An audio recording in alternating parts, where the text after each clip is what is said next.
Shadows in the sky, America's B-2 Spirit takes flight to Ukraine. That night, the air in Eastern Europe was freezing cold.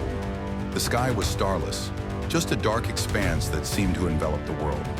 Amidst the silence, a secret NATO airbase in Poland lit up with pale yellow lights, highlighting a jet-black aircraft waiting in its hangar.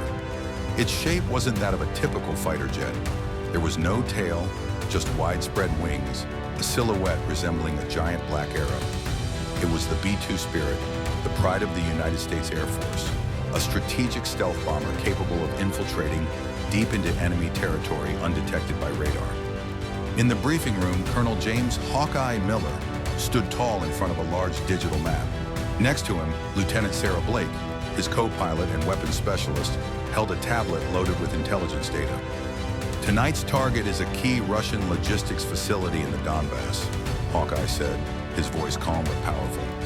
This warehouse is the supply center for the ammunition, fuel, and military equipment that supports their attack on Ukraine. We destroy it, and their progress will be crippled. Satellite and drone intelligence showed the bunker buried underground, protected 5 meters thick by concrete, surrounded by S-400 and Panzer S-1 air defense systems. This mission was too risky for a typical fighter jet. But for the B-2 Spirit, this was its specialty, sneaking in unseen, destroying its target, and then disappearing. One by one, technicians inspected the avionics panels, wings and bomb bay.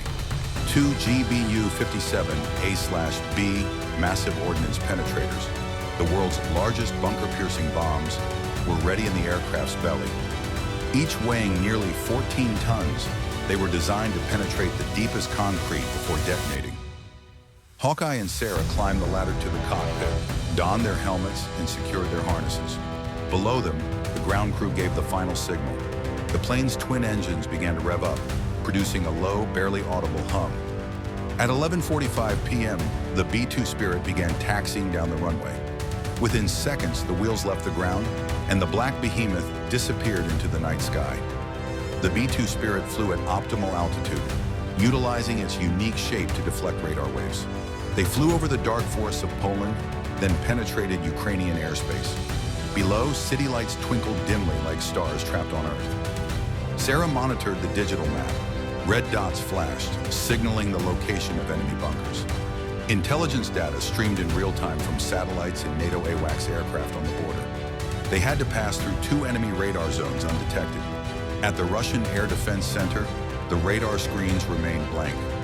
Operators searched for any signs of aircraft, but there was no signal. The B-2 Spirit seemed to become part of the sky itself. The Hawkeye slowly descended. They had to fly on a precise course to drop the bombs with perfect accuracy. Sarah opened the weapons panel. Arming GBU-57, both stations hot, she said curtly. They were now only 40 kilometers from the target. Below, the lights of Russian military vehicles moved along the dirt road, unaware of the imminent death looming overhead. Target locked. Drop in 3, 2, 1, release. 2 giant bombs were released from the belly of the B-2. There was no explosion in the air, just 2 large shadows falling silently. Seconds later, boom, the ground shook. The sky glowed with firelight, and a shockwave rippled across a radius of hundreds of meters. The bunker, buried in the earth, was completely destroyed. The ammunition stacks inside exploded in rapid succession, creating a blaze visible for tens of kilometers. At Russian command headquarters, alarms sounded. Officers shouted orders for radars to search for the source of the attack. The S-400 unit went into full alert, but the target never appeared. Impossible! There's nothing on the screen, an operator shouted. But the B-2 Spirit had already turned around, moving away at high speed, and glided back to safety without a trace. At 4 a.m., the B-2 landed smoothly at the Polish base. The ground crew patted Hawkeye and Sarah on the shoulders, offering brief smiles. They knew this mission would be a turning point in the war. In Ukraine, news of this precision strike spread quickly. Allied troops cheered, their morale boosted. Meanwhile, on the Russian side, fear began to creep in, knowing that at any moment, the shadows in the sky could return. The B-2 Spirit returned to its hangar, its black body gleaming faintly in the nightlights. The engine stopped, and silence fell over the base once again. The aircraft rested, awaiting its next order. And somewhere in Eastern Europe, a Russian commander stared up at the night sky, wondering, would that shadow return tomorrow?